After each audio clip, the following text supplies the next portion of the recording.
It has been too long since we've last done a Rix Top 6. Let's do one today. Rix Top 6, party time, excellent! Rix Top 6, party time, excellent!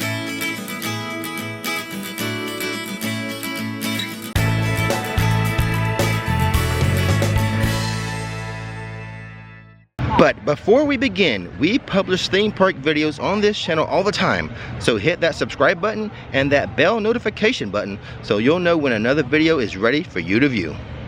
Today we are going to count down the top 6 best themed areas at Universal Studios and Islands of Adventure. We have 3 making the list at Islands of Adventure, 3 making the list at Studios, but I think we'll start with the lands and areas that did not make the top 6. The first land we're going to talk about that did not make it into Rix Top 6 is Toon Lagoon. Not quite good enough for the top 6. Now Toon Lagoon is the water area of Islands of Adventure, and it was really close to making the top 6. In fact, as I'm walking around taking a look at everything, I have a little bit of regret as to not putting it at number 6. And I'm sure many of you, when you see number 6, you're gonna leave me a comment telling me I made a mistake, that Toon Lagoon indeed should have made the top 6. But here's the thing. Now it did lose some points with me for relevance. It is based on newspaper comic strips.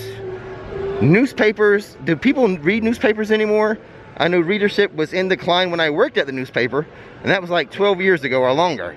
So it loses a few points that way. As do kids today? Do they even know who many of these characters are? These comic strip characters? I doubt it. I highly doubt it. I did learn something today though that I had not known before. This little witch by the comic strip cafe talks. I had no idea until today.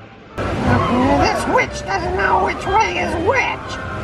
Oh, my nose! Hope it didn't bend my wart. Here we are in Skull Island. Obviously can't make the top 6 as it's not really its own land. At one point, I think originally this strip of land that Kong sits on was designated to be an expansion to Jurassic Park. This is easily not on the list. However, mad props for the signage for the ride. Welcome to Jurassic Park, which also did not make the list. However, this archway here, the Jurassic Park archway, did give me pause to consider it. Just walking under these arches is awesome. However, a big part of the theming for Jurassic Park is the foliage, because you're supposed to be on a remote island. A lot of foliage on that island. They cleared a lot of it away to make room for the roller coaster. Now I do like the theming of the paddock walls to keep the raptors in. That's going to be cool theming. But it's a little bare right now. Hopefully they add back more foliage to this area. That would take this area up a notch, level it up. But I would say the dinosaur here, the dinosaur and the Jeep is pretty cool. Now, due to the construction, they did take away the T-Rex. So again, it's losing points there. But even though it did not make the top 6, it is home to one of my favorite areas of either park, and that would be the Splash Zone.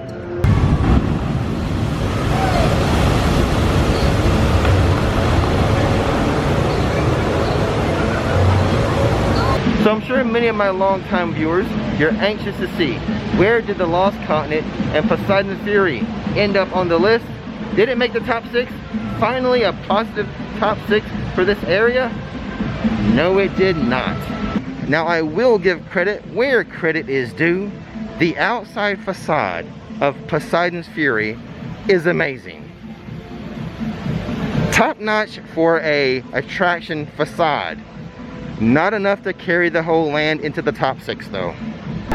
Not making the list is the area as soon as you walk into Universal Studios is called Production Central.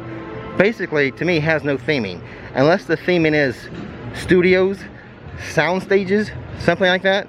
Not sure, but I will give it this credit. I will give it this. The music is awesome when you enter the park.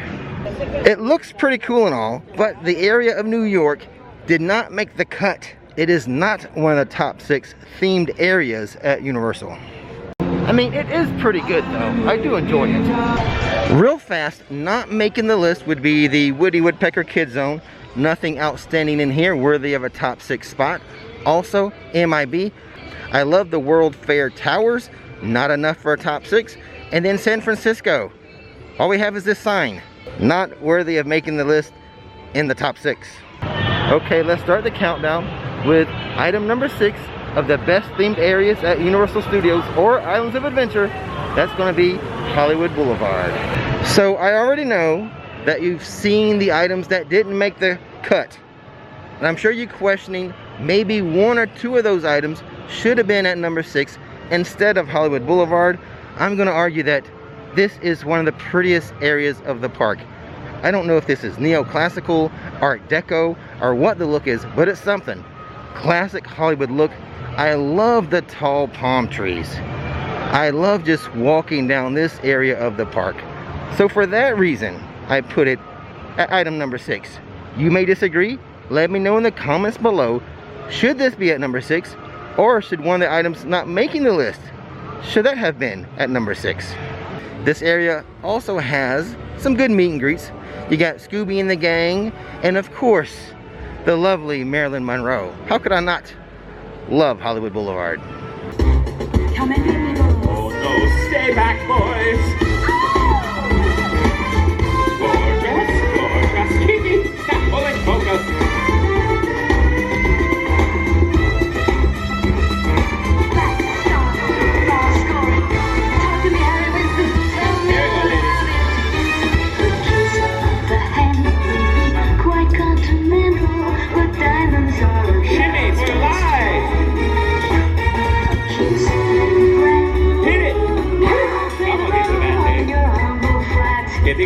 I'll help you feed your pussycat.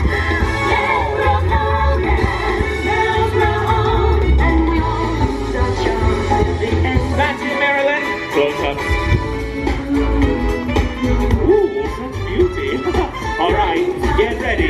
Big cheer in 3. 1, 2, 3.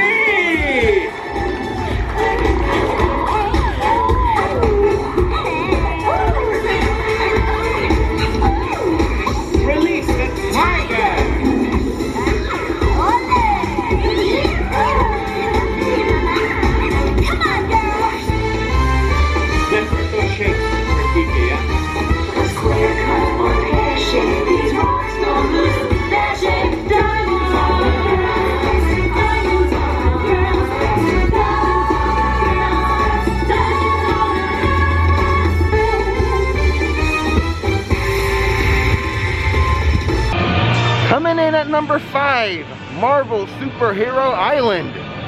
It was closer than you think between number 5 and number 6, but Marvel Superhero Island does nudge Hollywood Boulevard up a notch from number 6. It's at number 5.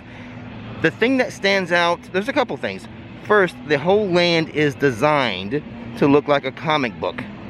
So all the buildings you see and all the words on the building are sort of how you would see it inside a classic comic book. And then the other thing that really stands out about this area is the artwork. All the superhero artwork in here is amazing. It really adds an element to the theming. It makes it a fun area.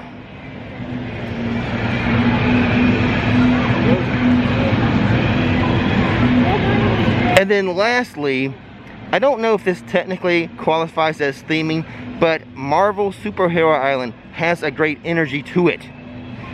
The energy from the Hulk in particular gives this land life.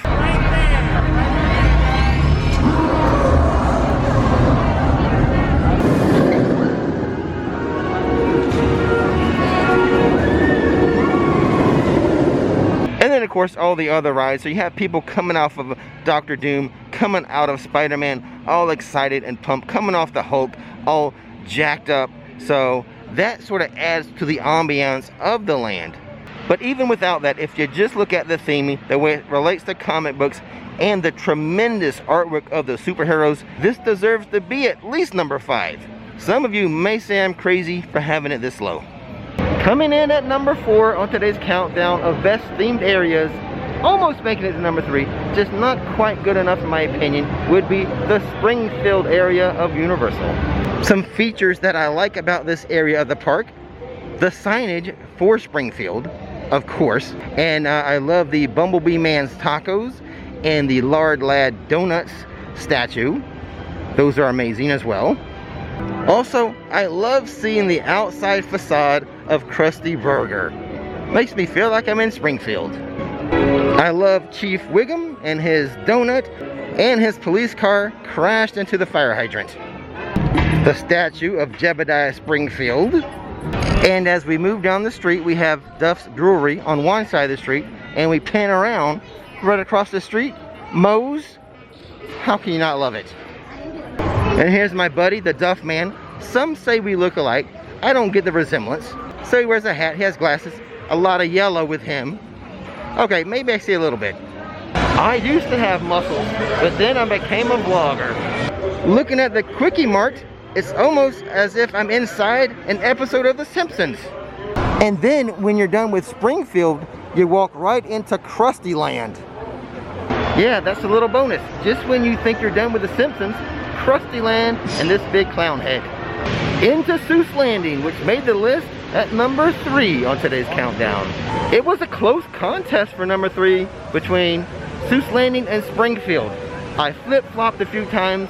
I finally landed on Seuss Landing being number 3, just a notch ahead of Springfield. The thing is, this land is just so whimsical, and for it to be as old as it is, I mean, maybe this really started the game of leveling up your theming in theme parks. And of course, being Seuss Landing, it's gonna be really hard to find a straight line or a right angle, unless it's on a door. Most everything you see here is going to be curvy and wonky, adding to the great theming. Coming in at number 2 on today's list, Hogsmeade and the castle. Well, what makes this land so good? Why is it number 2? Well, it's the attention to detail. You have the Hogwarts Express sitting right out front. And then of course, all the buildings here are snow-capped. Whatever the temperature is here, they remain snow-capped. And then not just the look of the area itself, the buildings, so much detail, just like you're in the movie. It's the sounds as well. A great Harry Potter soundtrack plays throughout this land, and then you have all the magical wand spots, and then unexpected, not planned by Universal, but adding to the ambiance and the great theming, are the guests who walk around in their Hogwarts robes. And then you have some guests who take it further and do a little more cosplay with their outfits, adding to the fun of the area. It was Hogsmeade, built here in Islands of Adventure, that really leveled up all of the theme parks in regards to the theming of their lands. What is not to love about this place? If you're a fan of Harry Potter, you're gonna love it. If you're not a fan, if you really don't know Harry Potter, you can still enjoy the immense theming and detail and look and feel of this area. And then of course, what is a theme park without a castle? Here in Hogsmeade, you have Hogwarts Castle. Oh, a sight to behold. And coming in at number 1, the best themed land, the best themed area at Universal Studios, London and Diagon Alley. I don't have the words to describe it, so let's do a music montage.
And that was it.